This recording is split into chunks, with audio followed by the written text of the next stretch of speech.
Hello everyone, welcome back to my channel. তো তোমরা নিশ্চয়ই থাম্বনেল দেখে বুঝে গেছো আজকে কি বানাবো। আজকে বানাবো এটা দিয়ে ব্যাম্বু চিকেন। আমি এটা ফার্স্ট টাইম ট্রাই করছি।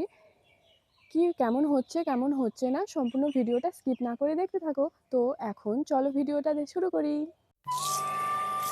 এখানে আমি ব্যাম্বুটাকে পরিষ্কার করে ধুয়ে নিচ্ছি, আর এটা আমি এক রাত জলের মধ্যে ডুবিয়ে রেখেছিলাম।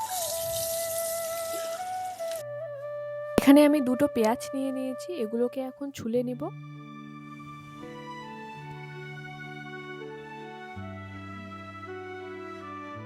2000 years later.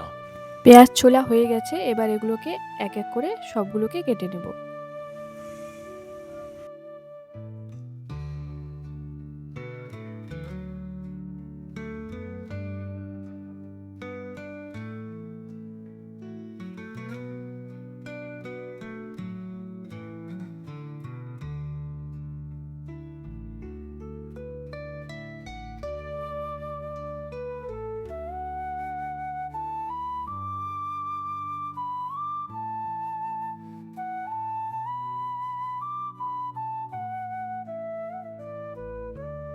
এই দেখো আমার অবস্থা কি হয়ে গেল।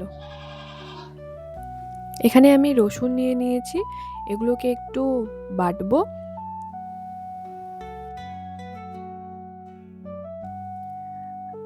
আদাগুলোকে এভাবে এখানে ঘষে নিচ্ছি। এভাবে ঘষলে তাড়াতাড়ি বাটতে সুবিধা হয়। আর রসুন আর আদাটাকে দুইটাই একসাথে বেটে নেব।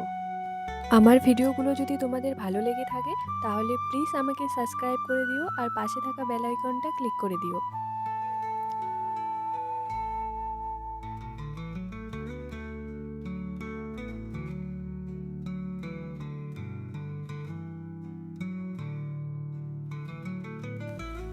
মিক্সি তো সবার বাড়িতেই আছে, কিন্তু এভাবে মশলা বেটে তারপরে রান্না করলে একটু বেশি টেস্টি হয়।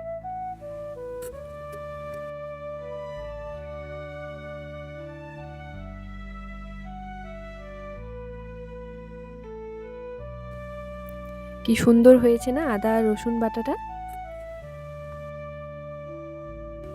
চিকেনটা প্যাকেট থেকে খুলে এবার এখানে একটা বাটিতে ঢেলে নেব। ঢেলে এটাকে ভালো করে পরিষ্কার করব।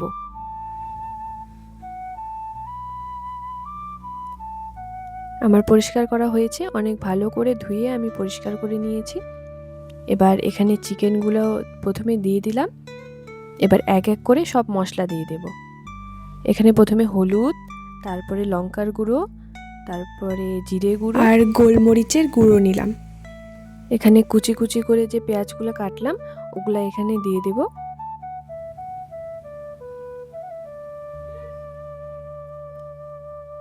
আর তার সাথে আদা আর রসুনের যে পেস্টটা করছি ওটাও এখানে দিয়ে দিলাম।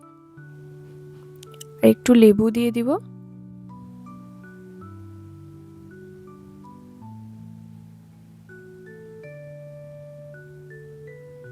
একটু লবণ পরিমাণ মতো। আর এখানে এই গরম মশলা, সানরাইসের গরম মশলাটা দিয়ে দিলাম। এবার ভালো করে এগুলোকে হাত দিয়ে ভালো করে মাখবো।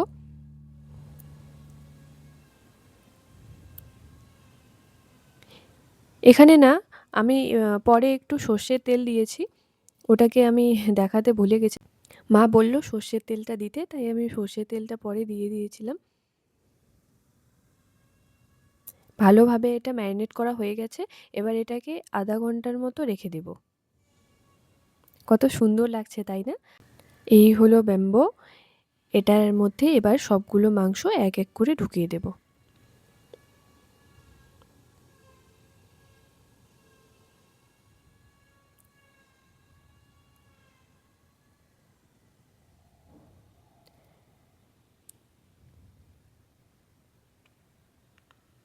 ঢোকানো হয়ে গেছে।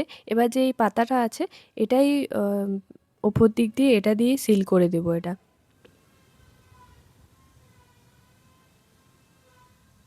এটাকে ভালো করে ভাঁজ করে নিলাম। এবার এটা এর মধ্যে দিয়ে দেব।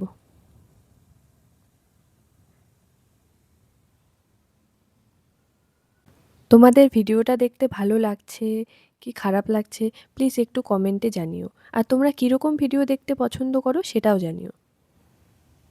এখানে আমি ওপর দিক দিয়ে আরেকটা পাতা দিয়ে এরম করে গিঁট দিয়ে দিলাম।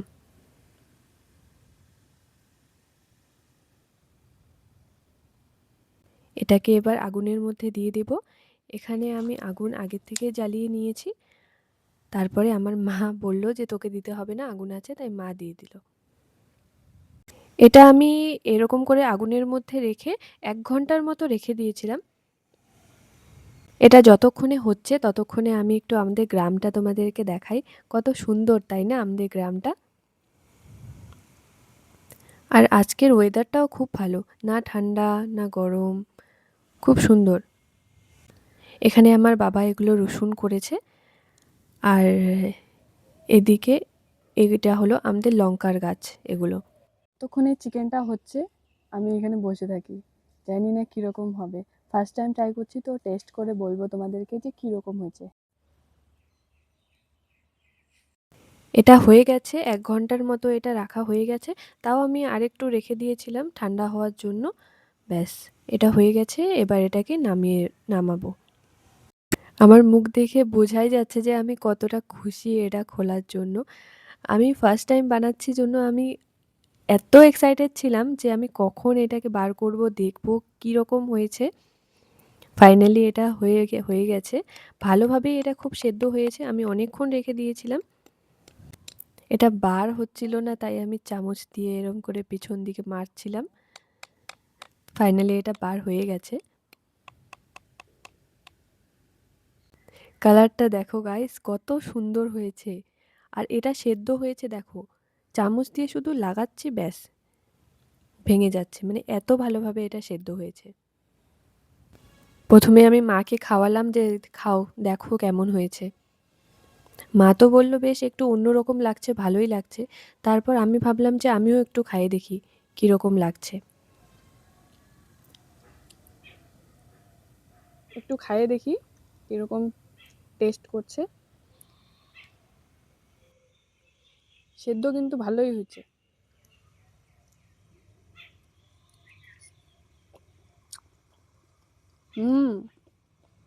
একটু অন্যরকম টেস্ট,